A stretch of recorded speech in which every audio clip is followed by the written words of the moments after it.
कितनी आएगी बच्चों? -13.6। फिर यहाँ से कितनी आ जाएगी? n बराबर 2 के लिए कितनी आई? 3.6, 3.64। फिर अब ये इसका मान कम होगा, ये किसके लिए आई, n बराबर 3 के लिए कितनी आई, -1.5। फिर 4 के लिए और कम हो जाएगी, n बराबर, ऐसे अंत में जाते जाते ये ऊर्जा बिल्कुल क्या हो जाएगी, शून्य हो जाएगी, मतलब ऐसे मिलने लग जाएंगे, है कि नहीं। ठीक है, तो इससे क्या सिद्ध होता है, इससे सिद्ध होता है कि परमाणु की जो जैसे जैसे कक्षा बढ़ती जाती है उसकी ऊर्जा बढ़ती जाती है ना। ठीक है, और बताएं, प्रश्न बता दे जल्दी से, फिर मैं प्रश्न बताऊंगा, नहीं तो जल्दी बताओ। कोणीय संवेग की शर्त लिखो। हाँ, बोर के, बहुत बढ़िया प्रश्न, ये जरूर परीक्षा में आना चाहिए। बोर की क्वांटीकरण की शर्त किसको याद है, बोहर के क्वांटीकरण की शर्त किसको याद है, किसको याद है बोहर के क्वांटीकरण की शर्त, बोहर के क्वांटीकरण की शर्त क्या है। अरे यार, तो क्वांटीकरण का सिद्धांत बोल दिया, क्वांटीकरण की शर्त क्या है। फिर क्या करता है,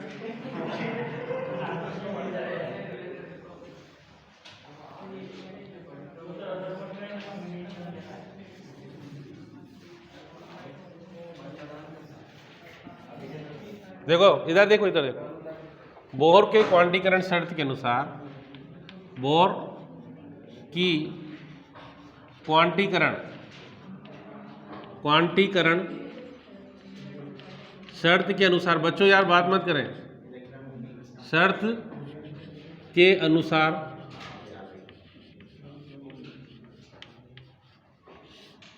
इलेक्ट्रॉन किसी परमाणु के नाभिक के चारों ओर, किसी परमाणु में नाभिक के चारों ओर केवल उन्हीं कक्षाओं में चक्कर लगा सकता है, केवल उन्हीं कक्षाओं में चक्कर लगाता है जिनके चारों ओर, जिनमें कोणीय संवेग का मान, कोणीय संवेग का मान h/2 पाई का पूर्ण गुणज हो, ठीक है ना। अर्थ मतलब कोणीय संवेग किसे कहते हैं, पहले तो इसको बता दो आप। परितागुण, रेखीय संवेग का घूर्ण नक्श के परितागुण क्या कहलाता है, कोणीय संवेग। तो इस कोणीय संवेग का मान h/2 पाई का पूर्ण गुणज होगा, मतलब वो आधा नहीं होना चाहिए, पूर्ण गुणज मतलब संख्या के रूप में होना चाहिए। उन्हीं में इलेक्ट्रॉन क्या कर सकता है, चक्कर लगा सकता है, किसी भी कक्षा में चक्कर नहीं लगाएगा। तो यहाँ लिखेंगे P5, क्या लिखा, P5 बराबर MVR या NH/2 पाई। कुल मिला के ये है कि इसका मान हमेशा इंटीजर के रूप में होगा, जैसे पहली कक्षा, दूसरी कक्षा, तीसरी कक्षा, ये उसका सिद्धांत है, ठीक है ना। जहां n क्या है,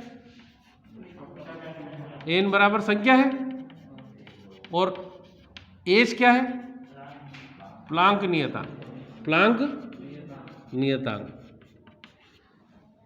नेहा खड़ी हो, प्लांक नियतांक का मान बताएं।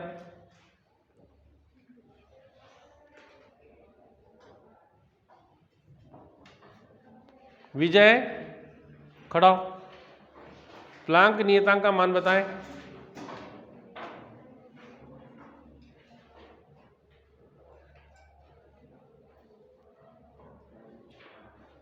विष्णु खड़ा हो, वेरी गुड, 6.6 गुणित 10 की घात -34 जूल गुणित सेकंड। गुड बेटा, वेरी गुड, दोनों बैठ जाओ, वेरी गुड। है ना। हो गया, अगला प्रश्न बताओ।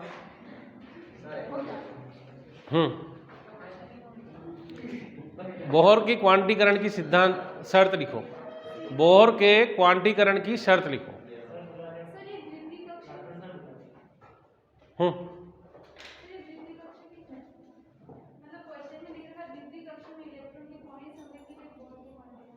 हाँ, तो बस वही है सबके लिए।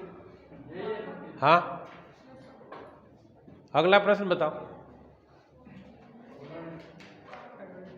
अगला प्रश्न, परमाणु में नाभिक की चारों ओर स्थायी कक्षा में इलेक्ट्रॉन की गति के लिए शर्तें। क्या? परमाणु में नाभिक के लिए चारों ओर स्थायी कक्षा में इलेक्ट्रॉन की गति के लिए शर्तें। यही शर्त है। हाँ, दोनों का आंसर एक ही है, दोनों का आंसर एक ही है, कोई चेंज नहीं है दोनों में। और प्रश्न है तो बता दें जल्दी से, नहीं तो फिर मेरा क्वेश्चन बताओ।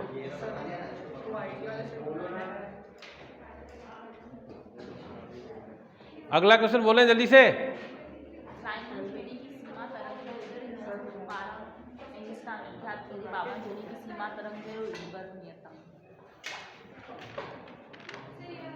हाँ बोलो।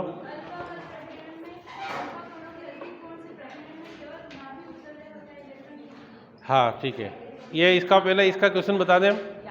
लाइमन श्रेणी की सीमा तरंगदैर्घ्य 912 एंगस्ट्रॉम है, याद कीजिए। बामर श्रेणी की सीमा तरंगदैर्घ्य और रिडबर्ग नियतांक। लिखो, प्रश्न लिखो रे, क्वेश्चन लिखेंगे। ए लड़के तुम मत जा रहे, बैठ जा। क्वेश्चन लिखेंगे, लाइमन श्रेणी की सीमा तरंगदैर्घ्य, लाइमन श्रेणी की सीमा तरंगदैर्घ्य 912 एंगस्ट्रॉम है, 912 एंगस्ट्रॉम है। सीमा तरंगदैर्घ्य 912 एंगस्ट्रॉम है। ज्ञात कीजिए बामर श्रेणी की सीमा तरंगदैर्घ्य, बामर श्रेणी की सीमा तरंगदैर्घ्य, और दूसरा रिडबर्ग नियतांक का मान। दूसरा क्या है? रिडबर्ग नियतांक का मान। हो गया। अब इधर देख लो बच्चों, इधर देखो क्या लिखा अपन को। लाइमन श्रेणी की तरंगदैर्घ्य दे रखी है आपको, कितनी दे रखी? 912। तो यहां लिखेंगे 1 लेमड़ा, या फिर लेमड़ा इज इक्वल टू दे रखा है बामर श्रेणी के लिए, लाइमन के लिए, सॉरी, लाइमन श्रेणी के लिए, श्रेणी के लिए लेमड़ा इक्वल टू 912 एंगस्ट्रॉम। ठीक है। अब अपन को कौन सी श्रेणी निकालना है? बामर श्रेणी निकालना है। कैसे निकालेंगे बामर श्रेणी? 1 lambda is equal to R, इसका सूत्र बता रहा हूं मैं, 1/p² माइनस 1/n²। बामर श्रेणी कब प्राप्त होती है? उच्च ऊर्जावस्था से दूसरी कक्षा में संक्रमण करता है। तो यहां लिखेंगे जब n बराबर कितना हो, 3, 4, 5 और p बराबर कितना हो, 2। ठीक है ना। तो 1 लेमड़ा इज इक्वल टू कितना, r, और 1/p का मान कितना है, 2 का स्क्वायर माइनस 1/, तो कितना आ जाएगा, 1 lambda is equal to r 1/4 minus 1/9। तो 1 लेमड़ा इज इक्वल टू कितना, r कितना आ जाएगा, है कितना, 5/36। तो 1 लेमड़ा बराबर कितना, 5r अपान कितना है, 36। तो यहाँ से 36 लेमड़ा बराबर कितना है, ये r बराबर 36 गुणित 36 लेमड़ा गुणित 5 है ना। तो r बराबर 36/5 गुणित लेमड़ा का मान रख दो यहाँ, 912, 10 की घात माइनस, तो यहाँ लिख देंगे r बराबर 36/5 912 गुणित 5 गुणित 10 की घात 10। हल करके निकाल लेंगे तो r बराबर लगभग 1.1 गुणित 10 की घात कितनी आ जाएगी 7 और मीटर इनवर्स। लगभग बता रहा हूँ, भाग लगा के देख लेना, ये आ जाएगा इससे तो। और बामर श्रेणी की तरंगदैर्घ्य प्रयास निकाला तो यहाँ 1/λ बराबर इस r का मान रख दो 1.1 गुणित 10 की घात कितनी है, और यहाँ कितना आ जाएगा 5/36। उल्टा कर दो इसको, लेमड़ा बराबर 36/5.5 गुणित यहाँ ऊपर चल जाएगा 10 की घात -7, 11 5 55, 7 5 35 और 5 दूनी 10, तो लेमड़ा बराबर 6.1166 और फिर 11 5 55 गुणित 10 की घात -7 या लेमड़ा बराबर 65,000 एंगस्ट्रॉम। ये बामर श्रेणी की तरंगदैर्घ्य प्रयास सीमा है। हो गया?